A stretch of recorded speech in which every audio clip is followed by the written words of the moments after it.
Musonius Rufus was called the Roman Socrates. Exiled 3 times. Mocked by the powerful. And yet he wrote something that turns the entire problem of provocation on its head. He said, "He who is not vexed by another's offense and accepts his apology gracefully shows greatness of soul." But the deeper teaching is this: Musonius believed that the provocation itself is morally neutral. The stranger's rude words are just sounds. The driver's gesture is just motion. What turns them into suffering is the judgment you stack on top of them. Epictetus, who learned at Musonius' feet, put it perfectly in the Enchiridion: men are disturbed not by the things which happen, but by the opinions about the things. Read that twice. The stranger did not ruin your morning. Your opinion about the stranger ruined your morning. Now, here is the first open loop: if your judgment is what causes the suffering, why is it so impossibly hard to change the judgment in the moment? We will get to that in a moment, and that is where it gets counterintuitive. If this is landing, save this video. You will want to come back to this the next time a stranger sets you off.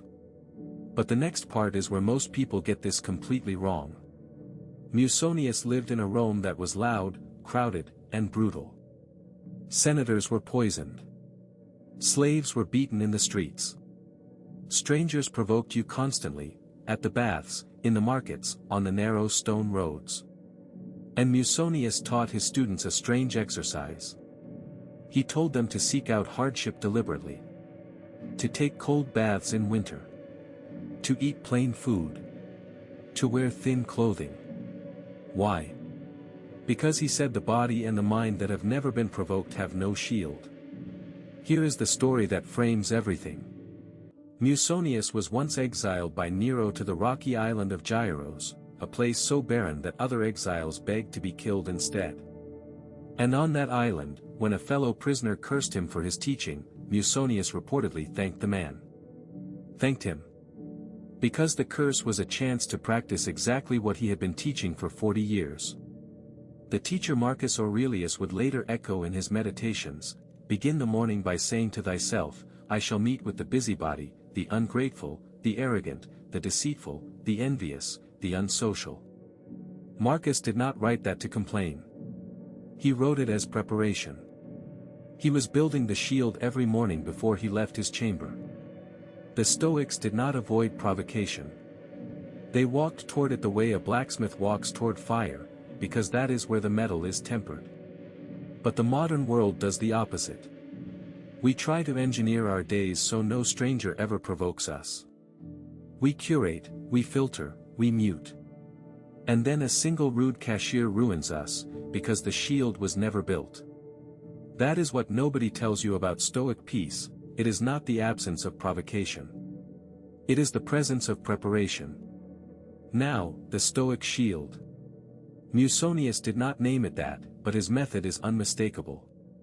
It has 3 movements, and you can use it the next time a stranger cuts you off, talks down to you in a meeting, or fires off a cruel comment online.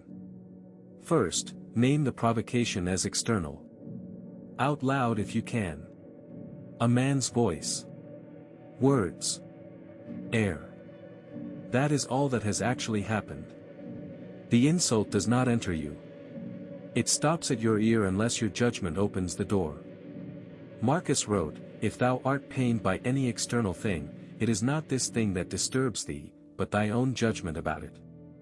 And it is in thy power to wipe out this judgment now." Second, assume the stranger is suffering. Musonius and Epictetus both taught this. The man who screams in traffic is carrying something you cannot see. The colleague who belittles you fears being belittled. Epictetus said, "When a man speaks evil of you, he does so because he believes he is right to do so. He follows what appears to him, not what appears to you." You cannot be angry at someone obeying their own faulty vision. You can only pity it. Third, and this is the part that changes everything, thank them silently. Not sarcastically. Truly. Because they have just given you the only material that builds the shield. A morning of polite strangers will not strengthen you. The rude one will. Drop in the comments, Have you ever had a stranger provoke you in a way you still cannot let go of? Name it. Naming it is the first crack in its power. Practice this for 30 days. One provocation a day, met with these 3 movements. Musonius promised something quiet and enormous, that the day will come when a stranger's contempt lands on you and rolls off, and you will notice, with something close to wonder, that you simply did not flinch. CTA, 12 to 13 minutes. If you want to live with that kind of unshakable interior, subscribe and hit the bell icon. Every video here is built to take ancient Stoic practice and make it usable in the world you actually live in. Marcus, Seneca, Epictetus, Musonius, daily. Outro, 13 to 15 minutes. The stranger who provoked you today did not steal your peace. Your judgment did. And the judgment is yours to wipe out, now, in this breath. Musonius would tell you the next provocation is not a problem to avoid. It is a lesson walking toward you.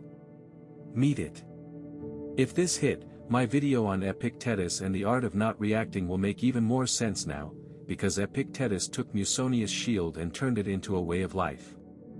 Midnight. The stranger has no power. 0:30 Why provocation is a gift. 2 o'clock Musonius and the Roman Socrates. 4:30 Exile, curses, and the shield. 7 o'clock The 3 movements. 11:30 30-day practice. 12:30 Subscribe for daily Stoic wisdom. 1300 hours. One final thought.